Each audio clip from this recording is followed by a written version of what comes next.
کیا جب تک نہیں لیا جائے گا ہم یہاں سے نہیں جائیں گے. آئے عمرہ کرنے کے لیے تھے, آئے طواف کرنے کے لیے تھے, لیکن اگر عثمان کو شہید کر دیا گیا ہے تو اے میرے ساتھیوں میرے ہاتھ پہ بیعت کرو, موت کی بیعت کرو, جب تک ہم زندہ ہیں عثمان کے قاتلوں کو نہیں چھوڑیں گے. اور یہی وجہ ہے امت میں جب حضرت عثمان کی شہادت ہوئی تھی, جو ایک بہت بڑا سیاسی صحابہ کے مابین اختلاف ہوا, اس کی بنیاد یہ واقعہ ہے. رسول اللہ صلی اللہ علیہ وسلم نے اپنے دائیں ہاتھ کو سیدھے ہاتھ کو, الٹے کو نہیں, اس موقع پہ عثمان کی اہمیت کو اور قدر و قیمت کو اجاگر کرنے کے لیے رسول اللہ نے اپنے دائیں ہاتھ کو صحابہ کو دکھایا اور کہا یہ محمد کا ہاتھ نہیں بلکہ عثمان کا ہاتھ ہے. اور اس ہاتھ کے اوپر اپنے الٹے ہاتھ کو رکھا کہ اس دائیں ہاتھ کے اوپر میں محمد صلی اللہ علیہ وسلم قصاص عثمان کی سب سے پہلے بیعت کرتا ہوں. یہ عثمان کا ہاتھ ہے اور یہ محمد صلی اللہ علیہ وسلم کا ہاتھ ہے عثمان کے لیے. اور اپنے ہاتھ کو اپنے دائیں ہاتھ کے اوپر رکھ دیا. صحابہ تیزی سے دوڑے, رسول اللہ کے ہاتھوں کے اوپر اپنے ہاتھوں کو رکھنا شروع کیا. اللہ رب العزت کو رسول اللہ کی بھی یہ ادا اور صحابہ کی بھی یہ ادا اتنی پسند آئی. ان الذین یبایعونک انما یبایعون اللہ. اللہ کو اتنی پسند آئی, اللہ نے کہا یہ جو تیرے ہاتھ پہ بیعت کر رہے ہیں محمد صلی اللہ علیہ وسلم, یہ تیرے ہاتھ پہ بیعت نہیں کر رہے بلکہ اللہ کے ہاتھ پہ بیعت کر رہے ہیں.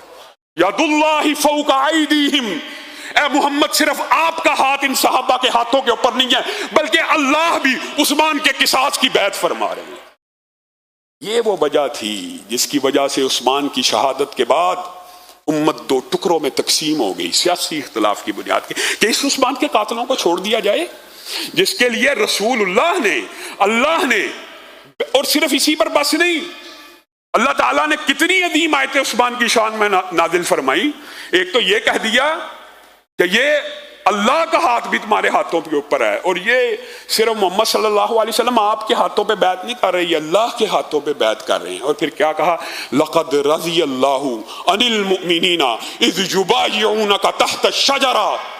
جاؤ قیامت تک کی دیواروں تک پوری امت کو یہ پیغام دے دو, یہ جو 1400 بیعت کرنے والے ہیں زندگی میں جو مرضی گناہ کرتے رہیں اللہ تعالیٰ جنت الفردوس میں داخل کر دے گا. اور رسول اللہ صلی اللہ علیہ وسلم نے اس آیت کی تشریح کرتے ہوئے حدیث بھی بیان کی, یہ جو شجر کے نیچے بیعت کرنے والے ہیں ان میں سے کوئی بھی جہنم میں داخل نہیں ہوگا, سیدھا جنت میں داخل ہو جائے گا. ہاں صحابہ معصوم عن الخطا نہیں ہیں, مانتے ہیں معصوم عن الخطا نہیں ہے, جھوٹ کوئی بھی گناہ کسی بھی صحابی سے سرزد ہو سکتا ہے, لیکن صحابہ مغفور عن الخطا ضرور ہے, معصوم عن الخطا نہیں ہے. صحابہ کو اللہ تعالیٰ نے چنا ہے, ان کے دلوں کے اندر تقوی کو ایسا ڈالا ہے کہ اگر غلطی کر لیتے ہیں تو کیا کرتے ہیں, توبہ کر لیتے ہیں, پشیمان ہو جاتے ہیں, نادم ہو جاتے ہیں, گناہ کو چھوڑ دیتے ہیں. گناہ کر سکتے ہیں لیکن گناہ کو چھوڑنا بھی اللہ کی طرف سے ہے. معصوم عن الخطا نہیں ہے, مغفور عن الخطا ہیں, اور یہی اہل سنت کا عقیدہ ہے. ہر صحابی رسول جنتی ہر صحابی رسول جنتی ہے. یہ آپ کو کسی نے مغالطہ ڈالا ہوا ایک اکیلے عثمان کے لیے. اللہ رب العزت یہ آیتیں نازل فرما رہے ہیں اسی اثنا میں جب بیعت مکمل ہو گئی, صحابہ لڑنے لگے, قاصد آگے کہ آپ کو غلط اطلاع پہنچی ہے, عثمان تو محفوظ ہیں, عثمان تو ہمارے محسن ہیں, عثمان کے ساتھ ہم یہ کر سکتے ہیں, ایسا نہیں, آپ کو غلط اطلاع پہنچی ہے. پھر آپ کے سامنے گزشتہ خطبے میں ان کی طرف سے حضرت عثمان ان کو یہی کنونس کر کے آئے کہ اللہ کے بندو, یہ 1400 بندے تمہارے خیال میں لڑنے کے لیے آئے ہیں, احرام پہنے ہوئے ہیں, قلادے کے ساتھ آئے ہیں, اونٹوں کے اوپر شعار زدہ ہیں قربانی کے, کیا تم سے جنگ کرنے کے لیے آئے ہیں, بیت اللہ کی زیارت کرنے کے لیے آئے ہیں؟ یعنی سفارت کاری جاری ہے. عروہ بن مسعود ثقفی کے حوالے سے آخری خطبے میں رکھا کہ بدیل بن برقہ جب واپس گئے اور انہوں نے کہا میں تمہیں مشورہ دیتا ہوں کہ رسول اللہ سے صلح کر لو. رسول اللہ حقیقت میں جنگ کرنے کے لیے نہیں آئے, لیکن آپ کو پتا ہے میں نے پہلے بھی رکھا کہ مذاکرات کے اندر ایسی باتیں ہوتی ہیں کہ بعض لوگ نہیں مانتے, نہیں یہ جنگ کی نیت سے آئے, اگر جنگ کی نیت سے نہ آئے ہوتے تو ہتھیار کیوں احرام میں ہے تو احرام والے ہتھیار تو نہیں اٹھاتے. میں نے آپ کو بتایا تھا کہ رسول اللہ صلی اللہ علیہ وسلم نے حفظ ما تقدم کے طور پہ ہر صحابی کو کہا تھا ہتھیار ساتھ لے کے چلے، حالات کسی بھی قسم کے پلٹا کھا سکتے، ہتھیار لے کے آئے تھے، وہ یہی عذر پیش کرنے لگے۔ عروہ بن مسعود ثقفی نے کہا بھائی بات یہ ہے، پہلے مجھے کلیئر سرٹیفکیٹ دو کہ میرے پہ بدیل بن ورقہ کی طرح جانبداری کا الزام نہیں لگاؤ گے۔ بدیل آیا، تم نے کہا تم جانبداری کر رہے ہو، تم ان کی سائڈ لے رہے ہو، تم محمد صلی اللہ علیہ وسلم کے ترجمان بن گئے ہو، مجھے اگر بھیجنا ہے تو پہلے مجھے اپنا ترجمان سمجھو پھر بھیجو، مجھے سمجھدار سمجھتے ہو؟ اگر میں کنونس ہو گیا تو میں جو آ کے مشورہ دوں گا تمہیں ماننا چاہیے۔ قریش کے ہاں ان کی بڑی عزت تھی، انہوں نے کہا اچھا آپ چلے جائیے، آپ مذاکرات شروع کر دیجئے، جج کر کے آئیے کہ واقعی رسول اللہ صلی اللہ علیہ وسلم خانہ کعبہ کا صرف طواف کرنے کے لیے آئے اور ہمارے اوپر جنگ مسلط کرنے کے لیے نہیں آئے۔ تو عروہ بن مسعود ثقفی نے ابھی اسلام کو چونکہ قبول نہیں تھا کیا ہوا، رسول اللہ صلی اللہ علیہ وسلم کے لشکر کی طرف آیا اور آ کے رسول اللہ کے لشکریوں کو دیکھنے لگے اور ایسا محسوس کروایا کہ میں آبزرو کر رہا ہوں، میں دیکھ رہا ہوں، میں مشاہدہ کر رہا ہوں۔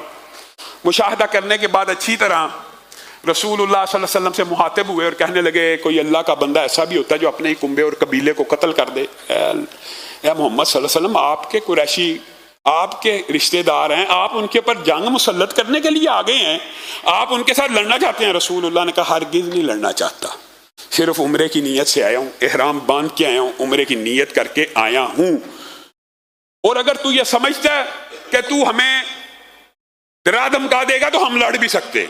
رسول اللہ صلی اللہ علیہ وسلم مذاکرات کے ٹیبل کے اوپر یہ بات لکھی، ٹھیک ہے پھر اگر لڑائی ہو گئی تو لڑائی ہو جائے گی، میں لڑنے کی نیت سے نہیں آیا۔ تو عروہ بن مسعود ثقفی نے کہا محمد صلی اللہ علیہ وسلم آپ کن لوگوں کی بنیاد کے اوپر لڑنے کے لیے آئے ہیں؟ قریشی تو ایک قوم ہے، قریشی تو ایک قبیلہ ہے، یہ ویسے میں آپ کو ایک بات بتاؤں، دنیا میں جو فسطائیت ہوتی ہے وہ اسی بنیاد کے اوپر ہوتی ہے، ایک قوم کی بالادستی کا نعرہ۔ تو اس نے وہاں پہ عروہ بن مسعود ثقفی نے یہی بات کی، قریشی تو ایک قوم ہے، یکجان ہے، لڑائی ہوئی تو ڈٹ جائیں گے، اپنے بیوی بچوں کو نہیں چھوڑیں گے۔ آپ کے ارد گرد جو میں لوگ دیکھ رہا ہوں، اور جان بوجھ کے اس نے یہ طنزیہ الفاظ کہے، کوئی کسی قبیلے کا، کوئی کسی قبیلے کا، کوئی کسی قوم کا ہے، کوئی کسی قوم کا ہے، اگر لڑائی ہو گئی تو یہ الٹے پاؤں الٹا منہ پھیر کے بھاگ جائیں گے، اور یہ بزدل سے محسوس ہوتے ہیں جان کے طنزیہ یہ باتیں کی۔ حضرت ابو بکر جو اس کی باتوں کو سن رہے تھے ان سے ران آ گیا، اور یہ غیرت دین کے مقام کے اوپر اس طرح کے جملے کہنا شریعت سے جائز ہے اور ثابت ہے۔ جو حضرت عمر نے، حضرت ابو بکر نے اس وقت جملہ کہا کیا بات کرتا ہے، یعنی مراد یہ ہے ہم بھاگ جائیں گے، ہم محمد الرسول اللہ صلی اللہ علیہ وسلم کو چھوڑ دیں گے؟ وہ دماغ کے اندر پتہ نہیں کیا کیا باتیں آتی ہوں گی، بدر کے مار کے، احد کے مار کے۔ تو یہ کہتا ہے کہ یہ محمد صلی اللہ علیہ وسلم کے ساتھی محمد کو چھوڑ جائیں گے؟ جا اپنے معبود باطل لات کی شرمگاہ کو جا کے منہ مار، اس کی شرمگاہ کو جا کے چوس۔ ہم محمد صلی اللہ علیہ وسلم کے لیے اپنی جانوں کو نچھاور کر دیں گے، تیر پہلے ہمارے جسموں پہ لگے گا، محمد صلی اللہ علیہ وسلم کو آنچ نہیں آنے دی جائے گی۔ ان 1400 میں سے کسی کے جسم میں جان باقی ہوگی، خون کا ایک قطرہ بھی باقی ہوگا تو محمد الرسول اللہ صلی اللہ علیہ وسلم کا دفاع کیا جائے گا۔ تو نے ہمیں یہ سمجھا؟ نکل یہاں سے۔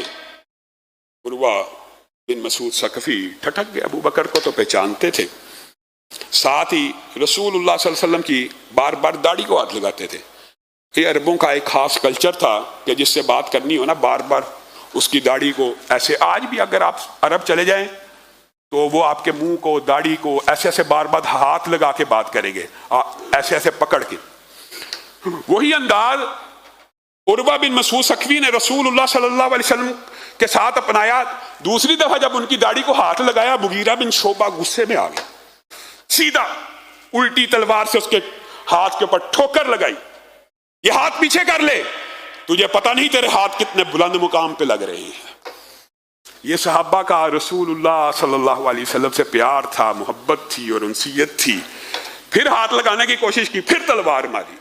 وہ ان کا آپس میں جو مکالمہ ہے وہ بھی تاریخ میں معروف ہے۔ خیر بات کو مختصر کرتے ہیں، مغیرہ بن شعبہ کو انہوں نے 2-3 عروہ بن مسعود ثقفی نے الفاظ کے لیکن وہ باز نہ آئے اور ان کو رسول اللہ کی دوبارہ داڑھی کو ہاتھ لگانے نہ دیا۔ یہ بھی بات یاد رکھیے، یہ داڑھی کو جو پکڑ کے انداز ہوتا ہے نا بات کرنے کا، اس کے اندر ریکویسٹ کا انداز بھی ہوتا ہے۔